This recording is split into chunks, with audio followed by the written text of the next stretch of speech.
Hello, everyone. So, for today's case, we're taking it back quite a while. We're taking it back to the 80s, so about 40 years. And we're going to be talking about the case of Debra Denise Mackey. All the links that I have that I used for research will be down below, like always. Always go and do your own research. And just as a reminder, I do have a link below that you can submit your suggestions for cases.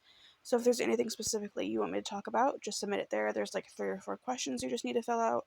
Just little tidbits of information that'll help me with my research and whatnot. But other than that, let's go ahead and jump into this. So this case takes place in Lubbock, Texas on January 28th of 1982, or January of 1982. So Debra was only 20 when she went missing. She is described as a fun-loving young woman who was close with her family. Her cousin said that she was a happy-go-lucky person. However, she did have a turbulent life. So she actually was pregnant at 11 years old. Can you just imagine being an 11-year-old and already being pregnant? Like, that is so disturbing.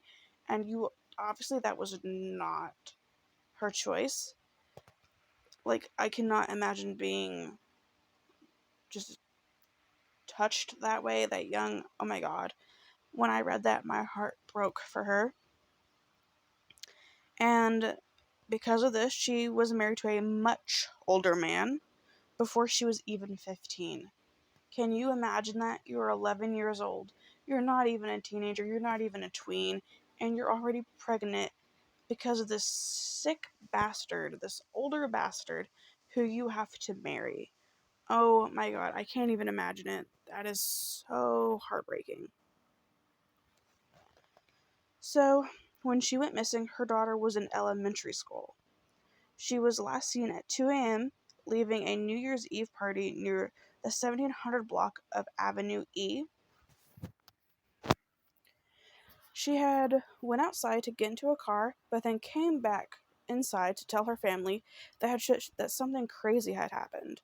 She didn't give them any more details, and then just went back outside. She got into a brown car and left.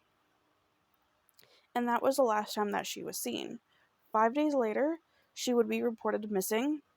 Because of her turbulent life, police originally believed that she maybe had just left her life behind and changed her name. But her family denied this, saying that she would never leave her daughter behind. A month later, police discovered a nude and headless decomposing body.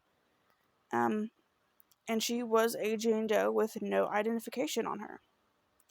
So the hands behind the woman's back were tied with a bra, and investigators originally said that the victim was Caucasian. But days later, the head of the deceased woman was found in a desert area near Scottsdale, Arizona.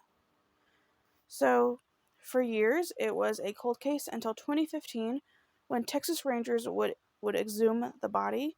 The remains were identified as Debra Mackey on November 15th, 2022, and detectives shared the news with the public. So, in 1983, serial killer Henry Lee Lucas confessed to being responsible for the death of the Jane Doe, but it was later determined to be untrue. And that is all the information they have. Anyone with information is to call the crime line at 806-741-1000. Again, that number is 806-741-1000. There is a $5,000 reward for anybody that has information that leads to an arrest. So, let's get into this. Our thoughts. What do you think happened? Like, obviously, we know it was her. But what do you think led up to this? I don't understand when her body was found originally why they believed she was Caucasian. Obviously, you can tell by the photos that she is not. So I just feel like that's really weird.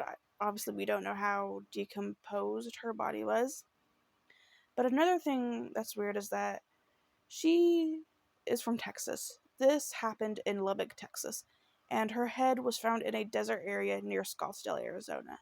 So, who did this? Why? Was it whatever happened outside? When she left that New Year's Eve party, she went outside. Something crazy supposedly happened, and she came in and told her family, like, maybe she saw something that she shouldn't have necessarily seen, and something happened to her.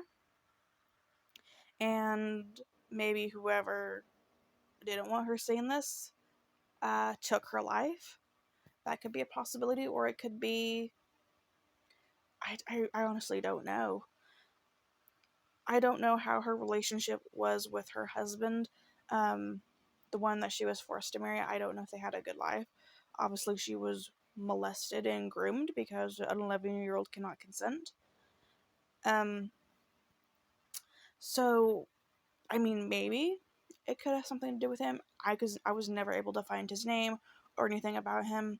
I couldn't find anything like what the police thought about this case, if they interviewed anybody. I was not able to find anything about that. And it could be because it's a case from the 1980s, and reporting back then wasn't super good, so there's just not a whole lot of information. But I couldn't find anything about him or any quotes from the family, really. I really couldn't find anything. So the only thing that really stands out to me is that something weird happened at that party, and I keep thinking maybe she saw something that she shouldn't have seen and that happened to her. I mean, there could always be a situation where, like, maybe her and her husband got into it and he did something to her because, they always look at spouses in the situation. You never know. But I do agree with the family. I don't think she would have just up and left. I mean, she obviously was forced to keep the child against her will. She was forced to get married against her will. I mean, she could have said, yeah, I'll marry this person, but, like, again, she's a child. She can't consent, so realistically, she didn't have a choice. It was against her will. But she still stayed all these years. She was still taking care of her child, obviously. So I don't think, she would just up and leave, but also we don't know her. Um, so it's not like she just up and left and something, bad happened to her. It was obviously something at that party. So that's just my thoughts, though. What do you think? Do you think it was at the party? Do you think it was just something random? Let me know your thoughts down below, but please be respectful like always. You never know, a family will come across this video, so just be respectful. But that is going to be all from me today, guys. Thank you so much for listening to Debra's story. It's so, so sad that it took them so long to positively identify her body. I can't believe that they got her race wrong. Like, that could have helped from the very beginning if they just got it right. But like I said, we don't know how decomposed the body was. But I can't believe it took all those years just to get it right. But at least they did eventually get it right. And it's so weird that Henry Lee Lucas confessed to being her killer, and it just wasn't true. I don't know why killers do that. I don't know if they, like, get off on that. It's so weird. Um, but yeah, thank you so much for listening to her story. Let me know your thoughts down below, like always. And I will see you guys in the next video. Bye, guys.